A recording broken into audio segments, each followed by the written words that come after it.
آغا صاحب میں آپ سے پوچھنا چاہوں گی کہ آج کل ہماری جیسی روٹین ہے، ہم نیند پراپر نہیں لیتے، ہم غذا کے حوالے سے بہت زیادہ کوتاہیاں کرتے ہیں اور بڑی غلط سلط چیزیں بھی کھاتے ہیں، تو یہ بتائیں کہ حافظے کو بہتر کرنے کی کوئی ایسی ترکیب یا کوئی ایسا نسخہ؟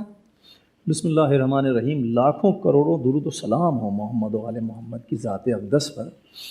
دیکھیے، ایک نسخہ ہے مولا متقیان کا جو پوری دنیا میں بہت ہی مشہور ہے، اور دنیا کے بڑے بڑے فلاسفر نے اس کو استعمال کیا ہے، دنیا کے بڑے بڑے دانشوروں نے، خطیبوں نے، عالموں نے اس کو استعمال کیا ہے اور اس کا فیض پایا ہے۔ وہ نسخہ کیا ہے؟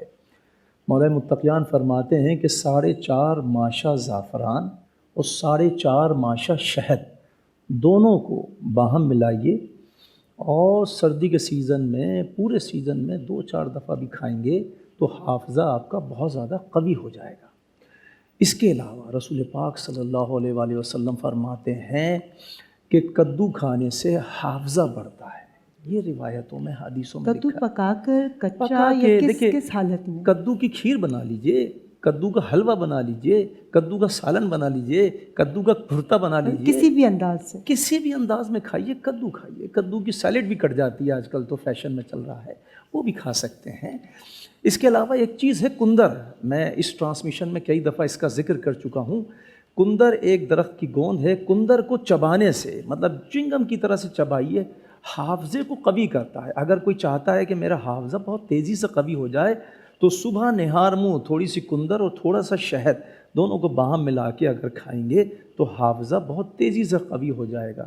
اس کے علاوہ 40 دن کا ایک عمل ہے، ایک نسخہ ہے۔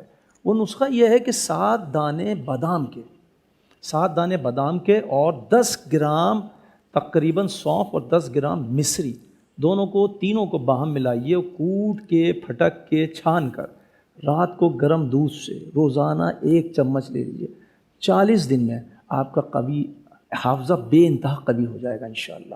بہت بہت شکریہ، جزاک اللہ۔ لیکن آپ مجھے یہ بتائیں کہ جن کا دماغ کمزور ہو جائے، حافظہ کمزور ہو جائے، وہ کیسے اس کو بہتر کر سکتے ہیں؟ دیکھیں، یہ جو بھول ہے نا، یہ اللہ کی بہت بڑی نعمت ہے۔ کسی کے گھر میں ماں مر جاتی ہے، کسی کے گھر میں بیٹا مر جاتا ہے، کسی کے گھر میں باپ مر جاتا ہے۔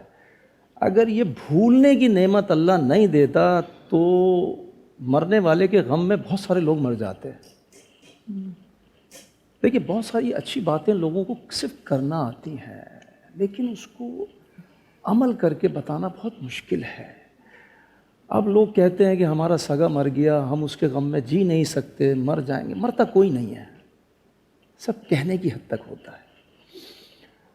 حافظے کو قوی کرنے کے لیے، جیسے میں نے آپ کو تھوڑی دیر پہلے کچھ چیزیں بتائی ہیں، میں آپ کو یہ بتاتا ہوں کہ حافظہ کمزور کن چیزوں سے ہوتا ہے، جی، ہے نا؟ یہ باتیں بڑی اہم ہیں۔ اگر آپ قبرستان جا رہے ہیں اور قبرستان کے کتبے سارے پڑھ رہے ہیں، اس ایریے میں جا کے پڑھ لیں جہاں آپ کے کسی مرحوم کی قبر ہے، تو 2-4 پڑھنے سے تو کچھ نہیں ہوتا، لیکن آپ سارے کتبے پڑھتے ہوئے چلے جا رہے ہیں، پڑھتے ہوئے، کتبے سمجھتی ہیں نا، نیم پلیٹ، جی جی بالکل، حافظہ خراب ہو جائے گا آپ کا۔ یہ حدیثوں میں ہے، میں نہیں کہہ رہا ہوں۔ یہ قبرستان کے اندر کی بات ہے یا ویسے بھی کئی دفعہ سائن بورڈز بھی ہوتے ہیں، کچھ لوگوں کو عادت ہوتی ہے پڑھنے کی؟ نہیں، سائن بورڈ نہیں، قبرستان کے کتبے، جی، کتبوں پہ مرحوم کا نام لکھا ہوتا ہے، اس کی بلدیت لکھی ہوتی ہے۔ قبرستان کے صرف قبروں کے کتبے پڑھنے سے خراب ہوتا ہے۔ اچھا ٹھیک، سائن بورڈ پڑھنے سے خراب نہیں ہوتا۔ ٹھیک۔ اس کے علاوہ اگر کھٹا سیب کھایا جائے، شدید کھٹا سیب ہو، اور اگر اسی دن آپ نے اتفاق سے دھنیا کھا لیا تو آپ کا حافظہ خراب ہو جائے گا۔ اس کے علاوہ اگر جوں سر سے نکال کر بغیر مارے، بہت ساری خواتین ہوتی ہیں چپکے سے نکالتی ہیں، پھینک دیتی ہیں، حافظہ خراب ہو جائے گا۔ تو یہ وہ باتیں ہیں جن سے کہ حافظہ خراب ہوتا ہے۔ اچھا، کچھ گھروں میں چوہے آتے ہیں، بڑے بڑے چوہے ہیں۔ اللہ، جی جی میں سن رہی ہوں۔ ایکچولی مجھے کوئی واقعہ یاد آ گیا؟ نہیں، مجھے دونوں چیزوں سے جو آپ نے نام لیے ابھی، بہت وہ جس کو کہتے ہیں نا، ایک کراہیت ہوتی ہے، اس طرح سے۔ جی آپ بات مکمل کریں۔ تو اگر جن گھروں میں چوہے آتے ہیں، بہت سارے گھروں میں چوہے آتے ہیں، خاص طور پہ سردی کے سیزن میں، اگر چوہے آپ کے گھر میں سے ڈبل روٹی کا تھوڑا سا حصہ کھا گئے، آپ کو پتہ نہیں چلا، پیاز کا تھوڑا سا حصہ کھا گئے، ٹماٹر کا حصہ کھا گئے، اور آپ نے اس کو کاٹ کے پکا لیا، چوہے کا جھوٹا کھانے سے بھی میموری خراب ہو جاتی. میں نہیں کہہ رہا ہوں، حدیث میں ملتا ہے. اب الگ الگ ہمارے پاس یہ ہے کہ روایتیں موجود ہیں، ہے نا. کچھ کتابوں میں یہ روایتیں موجود ہیں اور کچھ کتابوں میں اس سے بھی زیادہ روایتیں موجود ہیں. تو احتیاط واجب ہے، احتیاط کیا جائے. اور اگر آپ کو اپنا حافظہ قوی کرنا ہے اور آپ چاہتے ہیں بہت آسانی سے قوی ہو جائے حافظہ، تو یقین جانیے ڈیلی شہد کھانے کو معمول بنا لیجیے.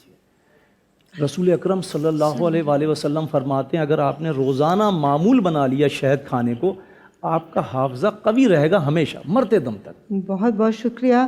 بس میں تو ڈیلی شہد کھاتی ہوں، اب انہوں نے کہہ دیا ہے تو اب اور پابندی سے کھاؤں گی، مگر یہ حقیقت ہے. آپ کا حافظہ تو بہت زیادہ قوی ہے، آؤٹ اسٹینڈنگ حافظہ ہے. یہ تو ہم آپ کے سامنے بھی اور آپ کے پیچھے بھی کہتے پھرتے ہیں، آپ کا حافظہ کمال کا ہے. الحمدللہ. کیونکہ کچھ یاد کرنے کے لیے نا تو وہ واقعی کہتے ہیں کہ پریکٹس کرنی پڑتی ہے بار بار، مگر الحمدللہ نہیں ہم تو یہاں جلوے آپ کے حافظے کے دیکھتے ہیں پڑھوں بھائی. تو اللہ اللہ، یہ اس جس نے جگہ نہ کی دیکھے ہوں یہ برکت جلوے تو وہ کہے. یہ ڈاکٹر صاحب اس جگہ کی برکت ہے. پوچھنا چاہوں گی آغا عباس صاحب کہ ہر ماں کو اپنی اولاد سے بڑی محبت ہوتی ہے، تو خاص طور پہ ان کے بارے میں بتائیں جو حاملہ خواتین ہیں، وہ اپنے بچے کو ذہین بنانے کے لیے یا خوبصورت بنانے کے لیے کس طرح کی غذا کا استعمال کریں. بسم اللہ الرحمن الرحیم. دیکھیے نبی پاک صلی اللہ علیہ وآلہ وسلم نے فرمایا کہ اگر دودھ کا استعمال کیا جائے تو اس سے حافظہ قوی ہوتا ہے. اچھا، ایک جگہ روایتوں میں آتا ہے کہ ادرک کا مربع